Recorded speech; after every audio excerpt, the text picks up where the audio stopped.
बिस्मिल्लाहिर्रहमानिर्रहीम। आज के टॉपिक में हम थर्मो रेगुलेशन को देखेंगे। थर्मो बोलते हैं टेम्परेचर को रेगुलेट करना, मतलब मेंटेन करना। कि देखेंगे कि हमारी बॉडी जो है वो टेम्परेचर को कैसे मेंटेन करती है। तो आज के टॉपिक में हम प्लांट का जिक्र करेंगे कि प्लांट अगर हाई टेम्परेचर के अंदर आप रखते हो, यानी गर्मियों का मौसम है, तो प्लांट की बॉडी में भी क्या क्या चेंजेस आती है और वो कैसे अपने आप को अडॉप्ट करता है। वैसे तो आपको जनरली इस बात का पता है कि जैसे ही किसी ऑर्गेनिज्म का टेम्परेचर हाई होगा तो उसके अंदर जो इंजाइम है वो डीनेचर होना शुरू हो जाती हैं। तो इंजाइम की डीनेचरेशन हाई टेम्परेचर के ऊपर डिपेंड करती है। जैसे इंजाइम डीनेचर हो जाएंगे तो ये अपना काम करना स्टॉप कर देंगे। ये जैसे इसकी वर्किंग स्टॉप होगी तो इट मीन के मेटाबॉलिज्म रुक गया, क्योंकि ये रिएक्शन को इन्हांस कर रहा था, मेटाबॉलिज्म को चला रहा था। तो मेटाबॉलिज्म जैसे ही रुक जाएगा तो वो ऑर्गेनिज्म भी किल हो जाएगा। तो इट मीन कि हाई टेम्परेचर जो है वो ऑर्गेनिज्म को बड़ी जल्दी किल करने में रोल प्ले करता है। तो टेम्परेचर को कम रखना ऑर्गेनिज्म के लिए बहुत ज़रूरी है। इसके लिए पौधों के अंदर एक अमल होता है जिसको हम बोलते हैं एवेपोरेशन। जैसे ही पौधे की बॉडी का टेम्परेचर हाई होगा तो ये फ़ौरन एवेपोरेशन के अमल को इन्हांस करेगा, जिससे टेम्परेचर लो हो जाएगा। यानी पत्तों से पानी निकलेगा स्टोमेटा के ज़रिए। और आपको पता है कि एवेपोरेशन का आज कूलिंग इफ़ेक्ट, या आपने केमिस्ट्री के अंदर पढ़ा हुआ है कि जैसे ही वाटर के मालिक्यूल एवेपोरेट होते हैं तो पीछे वाटर के मालिक्यूल या दूसरी जिस चीज़ से वो एवेपोरेट होंगे वो उसका टेम्परेचर को लो कर देंगे। एक और अमल पौधों के अंदर होता है कि हाई टेम्परेचर, जब बहुत ज़्यादा हाई टेम्परेचर हो जाए तो वो अपने स्टोमेटा को क्लोज कर लेते हैं। इससे उनके वाटर लॉस में हेल्प मिलती है, वाटर के स्ट्रेस से भी बच जाते हैं। तो ये भी इनके अंदर अडॉप्टेशंस हैं।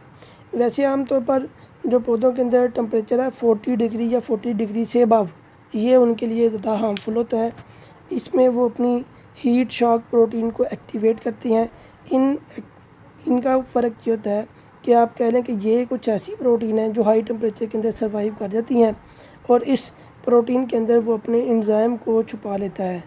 अंदर एंजाइम जो है ना, जब बाहर से टेम्परेचर हाई होगा तो इस प्रोटीन की ये प्रोटीन तो डीनेचर नहीं होगी, क्योंकि ये प्रोटीन जो है ना वो अपनी हिफाजत कर सकती है। ये तो और प्रोटीन है, लेकिन ये टेम्परेचर को आगे आने नहीं देगी और ये प्रोटीन भी डीनेचर होने से बच जाएगी।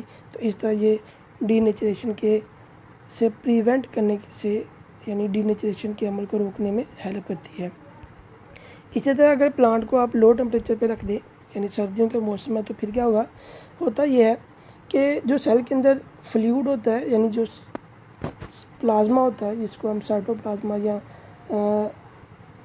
न्यूक्लियोप्लाज्मा, दोनों को हम प्रोटोप्लाज्मा बोलते हैं। ये जो प्रोटोप्लाज्मा है, ये जो फ्लूइडिटी है, ठंडक की वजह से इसकी सेल मेम्ब्रेन के अंदर भी चेंजेस आती हैं और इसके फ्लूइड के अंदर भी चेंजेस आती हैं। मिसाल के तौर पर अगर आप कह लें कि ये सेल है, सेल के अंदर ये लिक्विड्स हैं, यानी साइटोप्लाज्म है, और ये दरम्यान में न्यूक्लियस है। अब अगर ये जो फ्लूइड है यानी साइटोप्लाज्म, ये यहाँ पे ऐसे क्रिस्टल बन जाएं बर्फ़ के, तो बर्फ़ के क्रिस्टल में भी पॉसिबल है कि ये मेम्ब्रेन को फाड़ के बाहर की तरफ आ जाएं। तो इससे जो मेम्ब्रेन है वो भी अपने स्ट्रक्चर को खो देगी। जैसे ही मेम्ब्रेन, सेल मेम्ब्रेन ही तो इसकी लाइफ को मेंटेन कर रही थी, इसके अंदर आने वाली चीज़ों को मेंटेन कर रही थी। जैसे ही सेल मेम्ब्रेन की स्ट्रक्चर इफेक्टेड होगी तो सेल भी डाई हो जाएगा। तो इसके लिए भी पौधे के अंदर कुछ अडॉप्टेशंस हैं। ये अपने चिलिंग इफेक्ट, यानी ठंडक के असर को रोकने के लिए मुख्तलिफ अडॉप्टेशन करते हैं, इसको हम डिस्कस करते हैं। उससे पहले एक बात और अपने ज़हन में रखें कि ये सेल है, अगर सेल के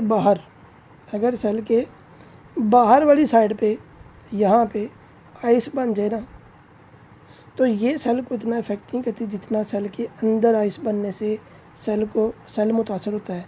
तो अंदर आइस का बनना सेल के लिए ज़्यादा हार्मफुल है बजाय के सेल के बाहर की। तो ये चीज़ें आपने इसको देख लेनी है। अब होता क्या है कि जो सेल की मेम्ब्रेन है ना, अगर अंदर की तरफ इसके आइस बन जाए तो सेल की मेम्ब्रेन में सुराख हो जाती हैं। ये परफोरेट मेम्ब्रेन होती है जिसकी वजह से सेल किल हो जाती हैं। और ये अपने अंदर आइस बनने के अमल को कैसे रोकती है, इसको हम थोड़ा सा देखते हैं।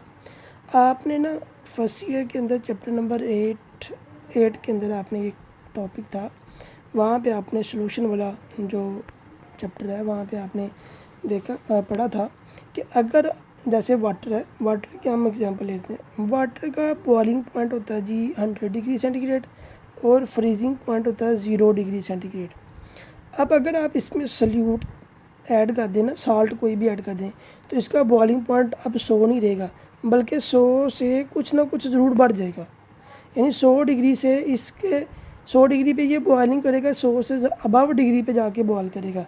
अब ये डिपेंड करता है वो कितना अबव होगा, डिपेंड करता है आपने कितना सल्यूट इसमें ऐड किया। इसी तरह अगर फ्रीजिंग पॉइंट की बात करें तो पानी, प्योर वाटर जो है वो 0 डिग्री पे फ्रीज़ होता है। अगर आप इसमें साल्ट ऐड कर दें, सल्यूट डाल दें, तो ये अब 0 डिग्री पे फ्रीज़ नहीं होगा, बल्कि 0 से कम डिग्री पे फ्रीज़ होगा। मे बी ये मनफी पे चला जाए, -1 पे, -2 पे, डिपेंड करता है कि आपने सल्यूट कितना ऐड किया। तो पौधा भी यही काम करता है। पौधा अपने अंदर जो सल्यूट की कंपोजिशन है उसको चेंज कर देता है, इस तरह चेंज करता है कि उसके अंदर आइस की फॉर्मेशन बिल्कुल नहीं होती, इस तरह वो चिल्लिंग इफेक्ट से बचा रहता है।